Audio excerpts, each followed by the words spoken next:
Secara khusus, kami ingin menyampaikan apresiasi dan terima kasih kepada Wali Kota Surakarta, Mas Gibran Rakabuming Raka. Saya juga berterima kasih kepada Gubernur Jawa Tengah, Wali Kota Surakarta, masyarakat Kota Solo dan Solo Raya yang telah menjadi tuan rumah yang sangat ramah.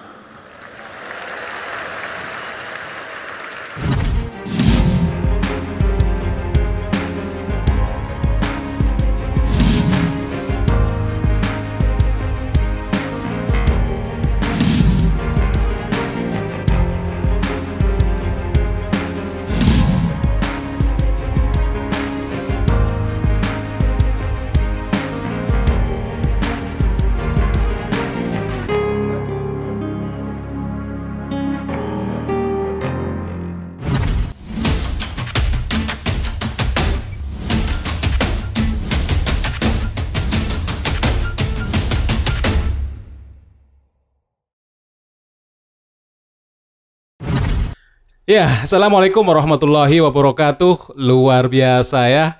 Kota Solo sukses besar dalam penyelenggaraan ASEAN Para Games ya, sebuah ajang internasional untuk bidang olahraga terutama untuk kaum penyandang disabilitas terbesar di ASEAN. Wow, Kota Solo memang keren ya. Dan sudah ditutup dalam acara closing ceremony oleh Presiden Republik Indonesia Joko Widodo ya. Ya pokoknya keren abis Kota Solo, sukses dalam penyelenggaraan selama kurang lebih berapa hari ya? Dari tanggal 30 Juli sampai dengan 6 Agustus 2022. Dan tentu ini berakibat atau punya dampak yang luar biasa ya dalam berbagai sektor, terutama menggeliatkan sektor ekonomi ya. UMKM dilibatkan, ya tentu saja ini menjadi sebuah apa ya kayak ini ya, kue besar ya bagi para pelaku usaha di Kota Solo. Coba dengan berdatangan para atlet ya, kemudian ofisial juga pelatih dan lain sebagainya. Tentu ini menjadi sebuah peluang yang besar, potensi ekonominya luar biasa ya. Ya tentu mulai dari hotel dan penginapan, semuanya penuh hotel-hotel di Kota Solo dan sekitarnya ya, bukan hanya Solo aja. Kemudian transportasi, wow, juga itu sudah luar biasa, itu melibatkan banyak orang begitu, banyak industri ya, luar biasa. Kemudian juga ada kuliner ya, tentu banyak sekali para atlet, para ofisial yang akhirnya mengenal kuliner di Kota Solo ya, mereka jajan, kemudian mereka beli oleh-oleh, merchandise, batik. Ya tentu ini menjadi apa ya potensi keuntungan yang besar bagi para pelaku usaha. Tapi ini saya akan membahas apa sih efek terbesar untuk ajang ASEAN Para Games di Kota Solo 2022 ini.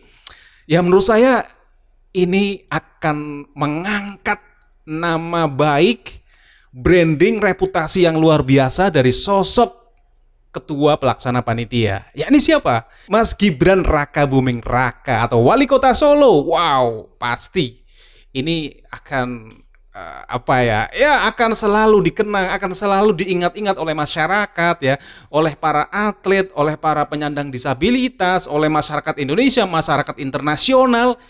Di balik kesuksesan ASEAN Para Games 2022 di Kota Solo, pasti di situ ada sosok Gibran Rakabuming Raka. Wow, ini secara politis sangat bagus ya. Wow, jelas itu, jelas ya.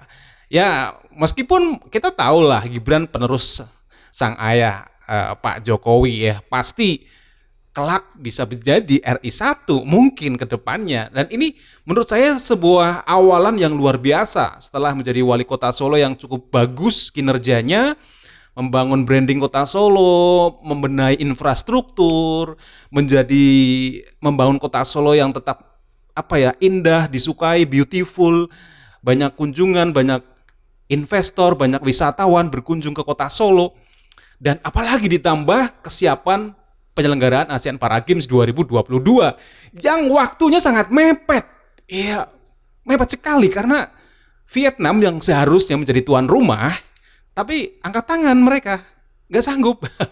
Indonesia yang sudah punya pengalaman, dan kota Solo khususnya sudah pengalaman di tahun 2011 ya menyelenggarakan, dan akhirnya 2022 memberanikan diri untuk menjadi tuan rumah, dan hasilnya wow, sukses luar biasa gitu ya.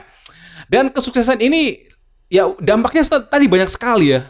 Sektor tadi saya katakan tentang branding, reputasi kota Solo yang semakin dicintai, Indonesia yang semakin dicintai secara keseluruhan oleh masyarakat dunia, terutama masyarakat ASEAN ya. Kemudian juga aspek ekonominya tadi, geliat ekonomi kembali kembali bangkit karena pandemi kemarin. Waduh, luar biasa dampaknya ya bagi sektor usaha. Dan ini kembali menggeliatkan nih sektor industri usaha, UMKM.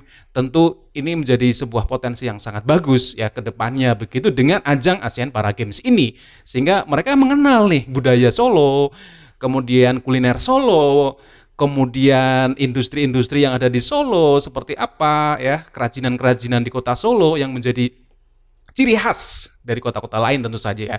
Kemudian banyak sekali ya dari sisi aspek.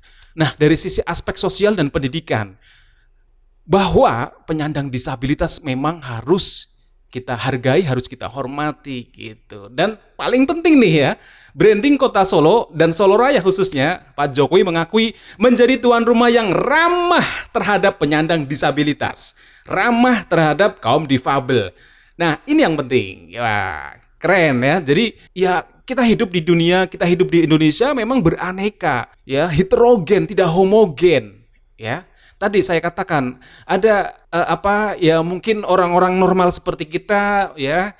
Terus ada tadi kaum difabel, penyandang disabilitas yang mungkin mereka punya, mohon maaf, kecacatan secara fisik begitu.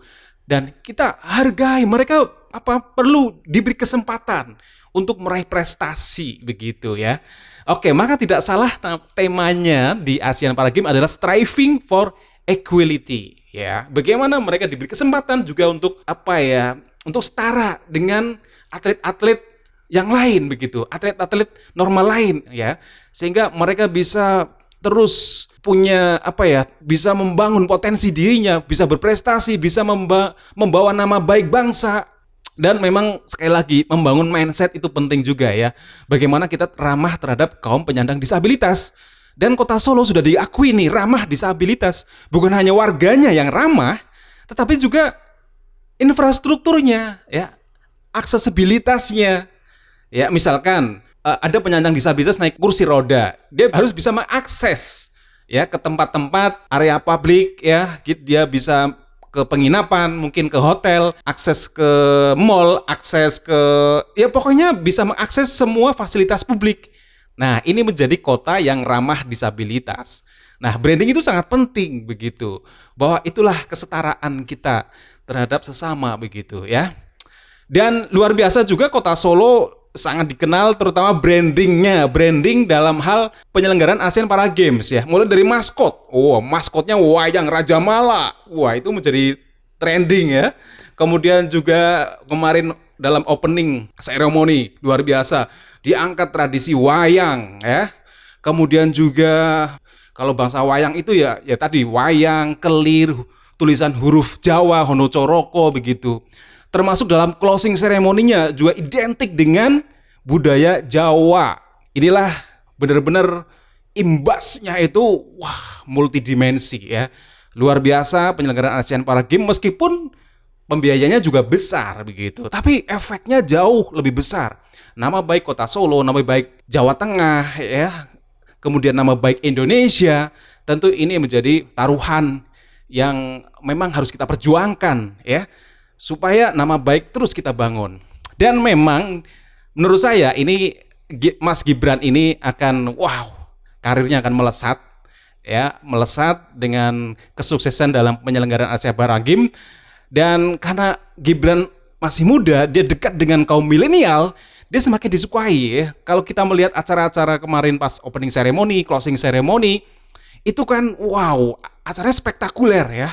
Dengan multimedia yang bagus, tata panggung yang keren, artis-artis yang luar biasa, dan juga melibatkan tidak hanya seniman-seniman ibu kota atau seniman-seniman nasional, tapi seniman-seniman daerah di kota Solo juga diangkat. Nah, ini juga penting ya, bahwa kita menghargai kearifan lokal dan lain sebagainya. Oke, yang pasti nama Gibran Raka Buming Raka yang notabene Mas Gibran juga menjadi ketua Inaspok ya. Ya, katakanlah semacam organizing committee untuk ASEAN Para Games ya, untuk ASEAN Para Games.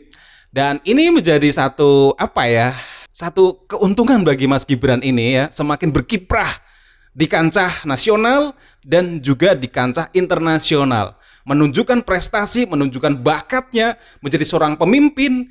Dan tidak gampang loh mengorganisasi event yang sebesar itu dengan level ASEAN, itu nggak gampang ya, meskipun uang ada ya, meskipun sponsor luar biasa, tapi kalau tidak bisa mengorganisasi, kemampuan manajemen, kemampuan kepemimpinan begitu, kemampuan menjadi teladan yang baik bagi anak buahnya, itu susah menyelenggarakan, nggak gampang begitu. Tidak setiap pemimpin daerah atau pemimpin-pemimpin yang kita miliki itu mampu menyelenggarakan event ini. Dan tentu ini menjadi sebuah branding sendiri bagi kaum milenial, anak muda. Ya, kemarin saja ketika Mas Gibran dalam opening ceremony, beliau naik kuda, wow, tepuk tangan penonton, auranya sudah terlihat banget. Dia pemimpin masa depan. Bisa jadi Mas Gibran meraih RI1 menggantikan sang ayah tercinta. Ya mungkin tahun kapan ya, mungkin tidak harus di tahun 2024. Bisa jadi pemilu-pemilu yang akan datang ya. Tapi yang paling penting, Mas Gibran adalah sosok pemimpin masa depan ya, yang dibutuhkan bangsa ini saya kira, karena ya tadi dia mampu mengorganisasi dengan baik. Dan Mas Gibran itu orangnya tidak banyak omong gitu ya. Ya pokoknya dia pemimpin yang ya kerja begitu, seperti sosok ayahnya begitu ya. Misalkan ada permasalahan, ada yang disampaikan, ada komplain, oke, besok saya selesaikan. Begitu ya, dengan logat Jawanya yang khas Kota Solo ya. Apa istilahnya, cak gitu ya, cepet cekatan begitu untuk mengatasi sebuah problem atau kritikan yang terhadap dirinya ya, kritikan yang mungkin tentang kepemimpinannya gitu. Dia mungkin ingin lari dari bayang-bayang ayahnya, sosok besar Jokowi begitu. Karena Mas Gibran adalah sosok yang pintar, cerdas, anak muda yang hebat, bertalenta, dan dia juga pemimpin ya, mulai membangun kepemimpinannya, disukai, menjadi teladan bagi masyarakat, bagi anak muda ya, semuanya begitu. Bisa menjadi contoh, pemimpin yang bisa jadi contoh, itu yang paling penting. Bukan hanya pintar berorasi, pintar ngomong ya, pintar janji-janji, enggak. Mas Gibran orang yang mau bekerja, mau turun terus ke lapangan, dan nggak banyak omong. Nah, itu yang dibutuhkan pemimpin saat ini ya. Oke, terima kasih yang sudah nonton channel ini. Semoga bermanfaat ya. Dan yang paling penting adalah bagaimana terus kita bangun kekompakan, rasa persatuan di antara kita, dan terus membangun Indonesia lebih baik. Ini menyongsong juga Hari Kemerdekaan Republik Indonesia yang ke-77 ya. Oke, bye-bye. Wassalamualaikum warahmatullahi wabarakatuh.